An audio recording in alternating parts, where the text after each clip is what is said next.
El Shaddai significa Deus Todo-Poderoso, tá? É um dos nomes de Deus no Antigo Testamento. É só para que algumas pessoas talvez não saibam, né? E a gente está cantando El Shaddai, e não é em português, né? Então é bom a gente traduzir para que as pessoas saibam. Leio então, irmãos, nós estamos fazendo uma série de estudos sobre as 7 palavras, as 7 falas, as 7 expressões ditas por Jesus na cruz. Hoje nós caminhamos para a 5ª expressão, e eu queria que o irmão abrisse comigo sua Bíblia no livro do Evangelho de João, capítulo 19, e eu vou ler o versículo 28. Evangelho de João 19, versículo 28. Você já achou? Essa é a 5ª expressão dita por Jesus lá na cruz. Diz assim: depois, sabendo Jesus que todas as coisas estavam consumadas, para que se cumprisse as Escrituras, disse: tenho sede. Quando Jesus foi tentado, no início do ministério dele, depois de ter jejuado por 40 dias e 40 noites, ele sentiu fome. Isso está registrado em Mateus 4, versículo 2, e diz assim: e depois de jejuar 40 dias e 40 noites, sentiu fome. Na cruz, Jesus sentiu sede. João nos diz também que no início do Evangelho, ele nos informa, lá em João 1, versículo 3, ele diz assim: todas as coisas foram feitas por intermédio dele, o Logos, Jesus, e sem ele nada do que foi feito existiria. Então a gente é informado por João que Jesus fez os rios, fez os oceanos, fez os mares, os lagos, mas agora na cruz ele sente necessidade de pelo menos um copo d'água, um copo com água. E lembrar também, irmãos, que no Evangelho de João é relatado que no último dia da festa dos tabernáculos, Jesus disse o seguinte, João 7, versículo 37. No último dia da festa, o dia mais importante, Jesus se colocou de pé e exclamou: se alguém tem sede, venha a mim e beba. O interessante de Jesus, só na 5ª expressão da cruz, ele fazer menção à sua dor física. E olha que Jesus já tinha sido espancado, açoitado, cuspido, pregado na cruz, colocado sobre sua cabeça uma coroa de espinha que foi enterrada na sua cabeça. E ele até aqui, ele se preocupara primeiro com os seus algozes, com os seus detratores. E faz uma oração: Pai, perdoa-lhes porque não sabem o que fazem. Depois, ele se preocupa com aquele que estava ao seu lado, sendo crucificado com ele. Depois ele se preocupa com a sua mãe e um discípulo que estão ali, próximo, contemplando o seu sofrimento. Depois ele manifestara a sua inquietação ao se ver separado do seu Pai, recebendo o peso dos pecados da humanidade. E finalmente, somente agora, na 5ª palavra, é que ele expressa uma carência pessoal e uma carência física. E ele diz: tenho sede. Então a gente comprova que Jesus morreu exatamente como ele viveu, tendo os outros como alvo da sua vida, se preocupando pouco consigo próprio. Ele nunca foi uma pessoa egoísta, ele nunca manifestou preocupação com a sua vida. Só agora, quando a morte se avizinha, que ele expressa uma necessidade pessoal. Eu acho isso fantástico, irmãos, porque lá no Getsêmani, ele pediu apoio em oração. Mas aquele era o momento dele assumir a cruz. A cruz, ele estava encarando o momento da cruz. E aquilo era pesado. E ele sabia que era um peso imenso, o peso da humanidade que ele teria de suportar. O peso do pecado da humanidade. Então ele pediu apoio em oração. Agora, irmãos, ele fala nessa sua palavra dos efeitos do sofrimento físico a que ele estava sendo exposto. Então ele pede água, tenho sede. Então, essa é a segunda vez no Evangelho de João que Jesus fala de sede, da sua sede. A primeira, se você está lembrado, lembra-se, alguém lembra aí da primeira vez que Jesus fala de alguma coisa, pediu água para alguém? A mulher samaritana, em João 4. Se vocês estão lembrados, foi no episódio da mulher samaritana. Lá ele disse para a mulher: mulher, dá-me de beber. Mas a gente sabe que aquele pedido foi a maneira que Jesus encontrou para estabelecer uma comunicação com aquela mulher. Aquele pedido foi uma ponte para um diálogo com aquela mulher. E na cruz não, na cruz trata-se da sede que é acometida a um moribundo. E os especialistas dizem que possivelmente era a sede da febre que estava começando a chegar ao seu corpo, fruto de todos os açoites, de todos os maltratos que ele já tinha sido submetido. Mas essa expressão, tenho sede, ela tem ensinos para nós, irmãos. Essas duas palavras nos falam muito sobre Jesus. Em primeiro lugar, essas palavras, elas nos ajudam a entender algumas heresias que foram passadas sobre a pessoa de Jesus. E a primeira heresia que eu quero falar é a heresia de um homem chamado Cerinto. Ele tinha a doutrina do adocionismo, ou cerinteísmo. Caramba, pastor, o senhor está inventando? Não estou inventando, é um pouco de história, irmãos. Cerinto, ele pregava que Jesus não era Deus, mas que fora adotado por Deus. E ele dizia que um poder espiritual chamado Cristo veio sobre Jesus no seu batismo e o deixara na cruz. Afinal, Deus não pode morrer. E nessa heresia, Jesus era um esquizofrênico, pois ele tinha em si duas pessoas absolutamente distintas, em oposição mútua e contínua. Então, quando ele curava as pessoas, multiplicava alimentos, pães, peixes, quando ele ressuscitava mortos, ele era Deus.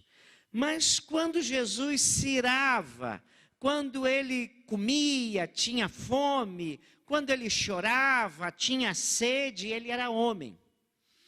Então, para Cerinto, Deus não era Deus-homem. Ele era ora Deus e era ora homem. Depois nós temos uma segunda doutrina sobre a pessoa de Jesus, também do início da fé cristã, os docetistas, como Basílides, Valentino e outros patripacianos, sabelianos e outras pessoas. O que esses docetistas eles ensinavam? Eles ensinavam que Jesus era apenas divino e que sua humanidade era apenas aparente. A palavra aparente no grego é dokein. E então o docetismo vem dessa palavra. Então eles diziam que Jesus apenas parecia humano, mas era totalmente divino. Isso distancia Jesus de nós, irmãos, anulando uma das doutrinas mais importantes da fé cristã, que é a doutrina da encarnação, que é a mais profunda manifestação da identificação que o mundo já viu, que ensina, segundo a Bíblia, que Deus se tornou homem para melhor se comunicar conosco, homens. Jesus, na Bíblia, ele tanto perdoa pecados, quanto tem sede. E se os irmãos estão lembrados, aqueles amigos trouxeram Jesus e tinha muita gente, então eles fizeram algo radical, eles foram pelo telhado e abriram o telhado e fizeram descer aquele paralítico. E quando aquele paralítico se encontra diante de Jesus, Jesus não diz, você está curado. O que Jesus disse para ele? Antes de dizer isso, o que ele falou? Perdoados estão os seus pecados. E as pessoas murmuravam, dizendo, só quem pode perdoar pecado é Deus. E aí Jesus disse, para que vocês saibam que o Filho do Homem tem poder, toma o teu leito, levanta-te, toma o teu leito e anda. Perdoar pecado é prerrogativa, é privilégio de Deus, irmãos. Mas lá em Marcos 2:7, quando a Bíblia narra esse episódio, ele disse, perdoados são os teus pecados. Os religiosos diziam assim, por que fala assim este homem? Quem pode perdoar pecados, senão um só que é Deus? Agora, na cruz, ele tem sede, o que mostra a sua perfeita humanidade.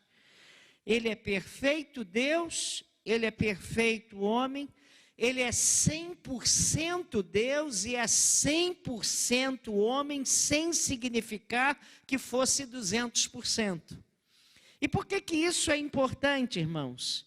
Porque quando nós entendemos a divindade de Jesus, nós entendemos que ele na cruz estava pagando a parte que o homem não podia pagar, e fazendo aquilo que o homem não podia fazer por ele.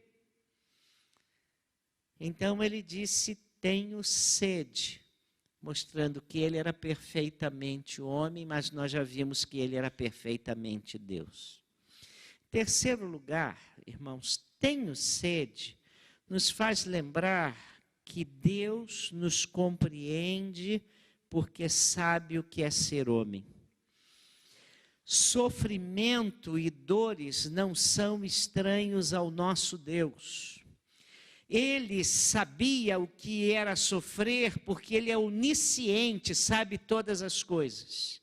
Mas também porque através da vinda de Jesus Cristo, se fazendo homem, se fazendo carne, ele experimentou o sofrimento. Isaías, se os irmãos estão lembrados, em Isaías 53, chama-o de homem experimentado no sofrimento. E o autor aos Hebreus, ele vai mais adiante, falando que Jesus é o nosso sumo sacerdote. E aí ele diz em Hebreus 4,15, vocês vão ler comigo, olha o que ele diz. Porque não temos sacerdote que não possa compadecer-se das nossas fraquezas, porém que como nós, em tudo foi tentado, mas sem pecado. Jesus conhece as nossas dores. Além disso, no Salmo 103, versículo 14, o salmista diz assim sobre Deus. O que ele diz sobre Deus? Pois Ele conhece a nossa estrutura, lembra-se de que somos pó. Há um negro espírita que diz assim: ninguém conhece o meu labutar, ninguém, somente Cristo. É assim, João Marcos? É assim, né? Mas nós íamos cantar aqui no culto e não deu tempo, um hino que, aliás, é o meu hino de guerra, tá? Não é o meu hino predileto, mas é o hino de guerra, que diz assim: Cristo sabe das nossas lutas, guiará até o fim chegar.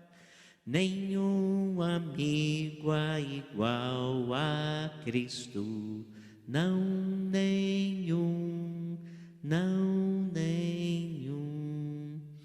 Os homens podem ignorar a extensão do seu sofrimento, mas Jesus nunca ignora. Ele foi homem um dia, ele experimentou todo tipo de sofrimento que qualquer um de nós pode também experimentar. E ele sabe o que é sofrer e ele sabe do seu sofrimento. Muitas seitas orientais, sobretudo, elas ensinam a ideia de que nós podemos ser deuses, nós podemos nos tornar deuses. Muitas seitas orientais ensinam isso, que nós podemos nos tornar entes divinos. E há muita gente que crê nisso. Gente que não crê na encarnação de Jesus, mas crê que o homem pode se tornar divino. Ou seja, que nós podemos ascender, subir e nos tornar algo melhor. Mas em Jesus e na revelação da palavra de Deus, é Deus quem desce. Ele vem a nós, Ele se faz homem, Ele se humilha.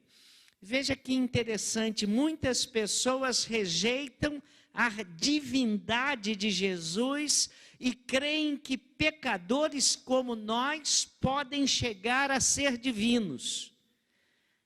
E é mesmo muita má vontade com o Evangelho, irmãos. E esse texto também, ele nos mostra a intensidade do sofrimento de Jesus.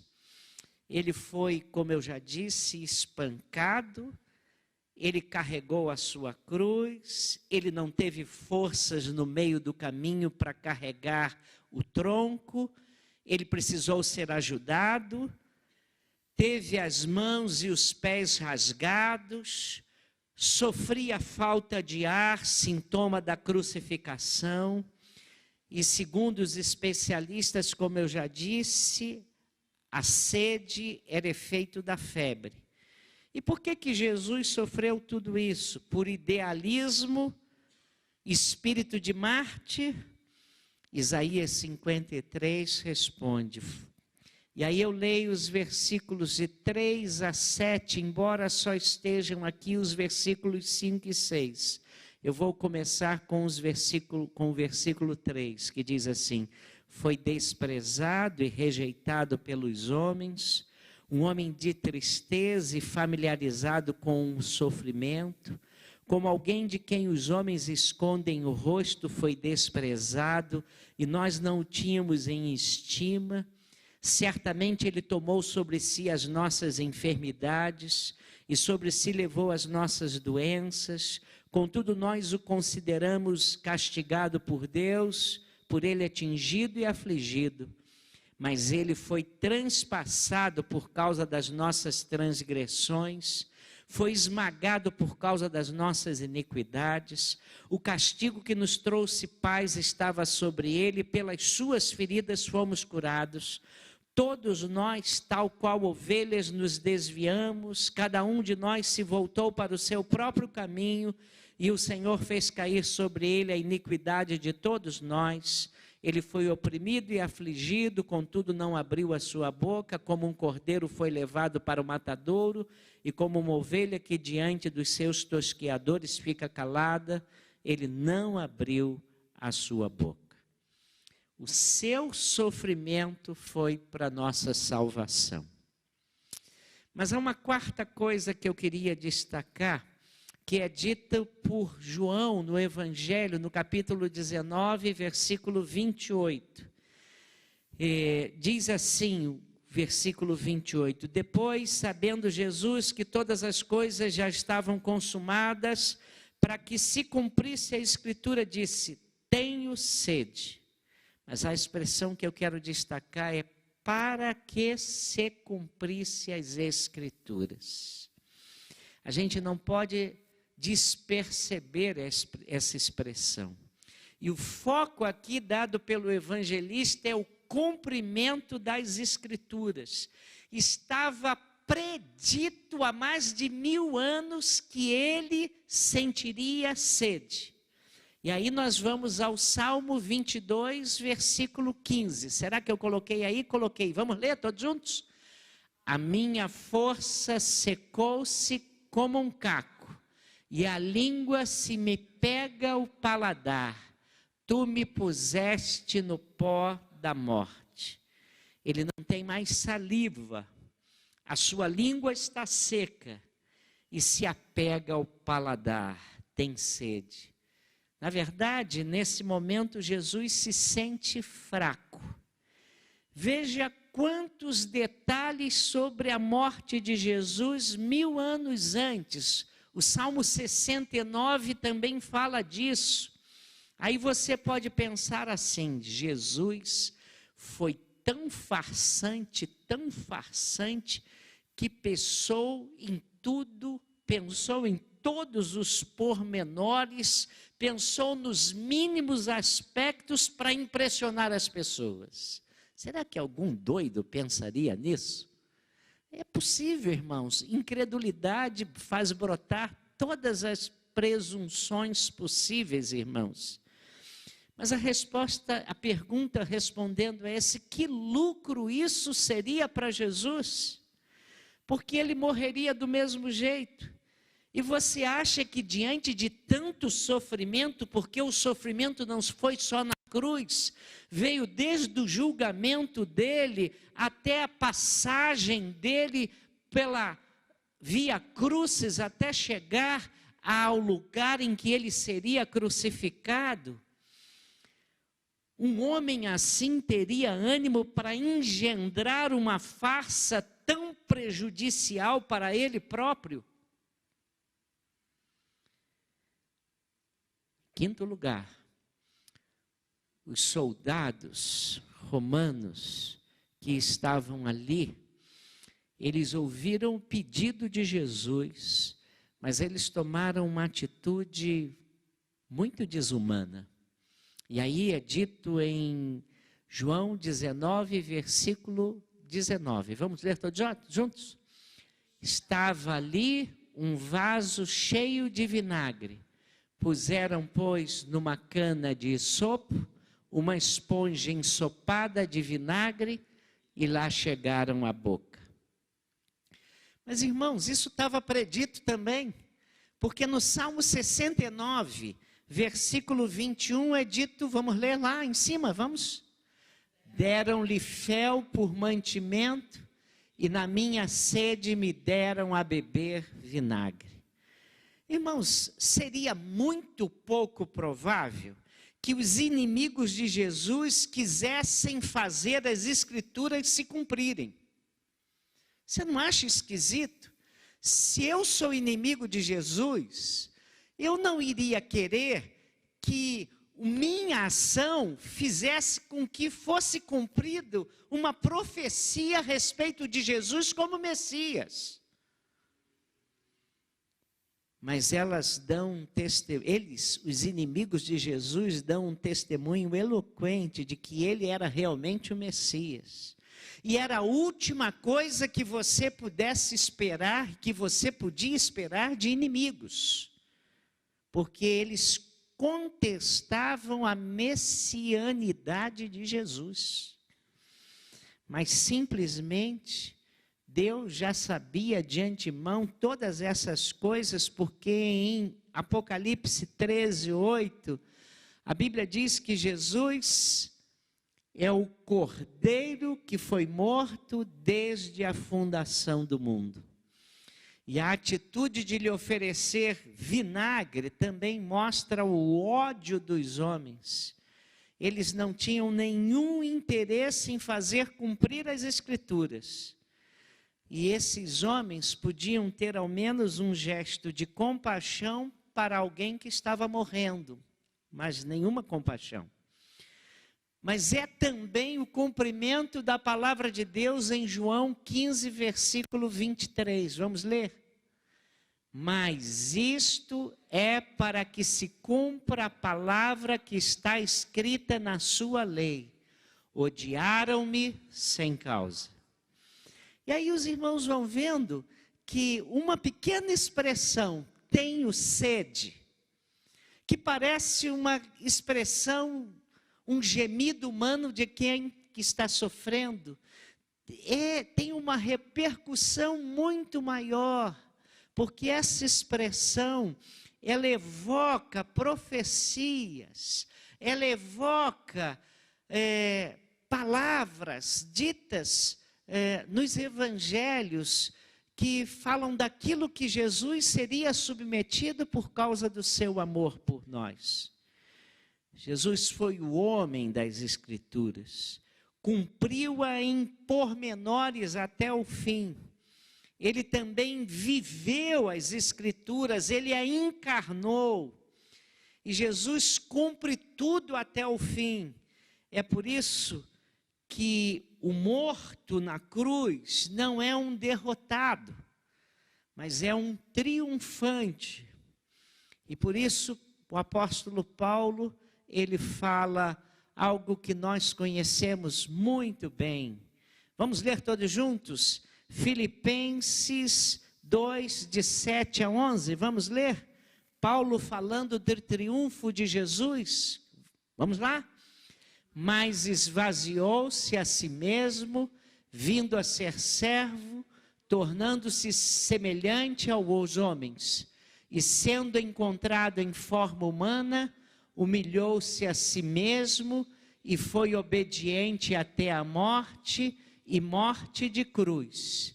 Por isso Deus o exaltou à mais alta posição e lhe deu o nome que está acima de todo nome, para que ao nome de Jesus se dobre todo joelho no céu, na terra e debaixo da terra, e toda língua confesse que Jesus Cristo é o Senhor, para a glória de Deus Pai. Podemos crer na Bíblia, porque Jesus cumpriu a parte, tudo aquilo que foi escrito sobre ele, Jesus cumpriu. E ele prometeu que enviaria seu Espírito para relembrar o que ele ensinara aos seus discípulos, para que eles nos legassem no Novo Testamento. E a morte de Jesus, ela só pode ser entendida à luz das Escrituras. É por isso que em 1 Coríntios 15, 3b, nós lemos lá, vamos ler todos juntos.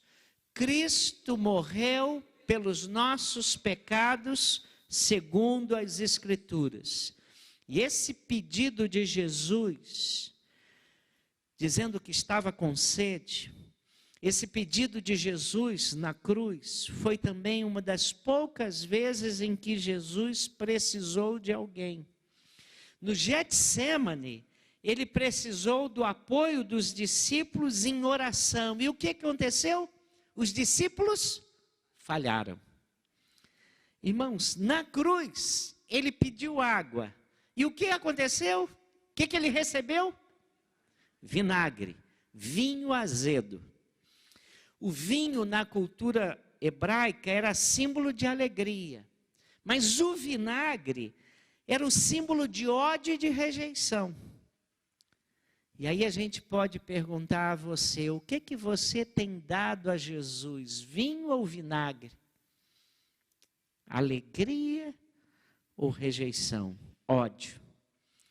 Mas eu termino, irmãos, relembrando que o homem que teve sede na cruz, disse a todos, e disse àquela mulher, mas dizendo àquela mulher a nós também, naquela conversa com a mulher samaritana, dos versículos 13 e 14 do capítulo 4 do Evangelho de João, Jesus disse para ela e diz para nós. Vamos ler todos juntos?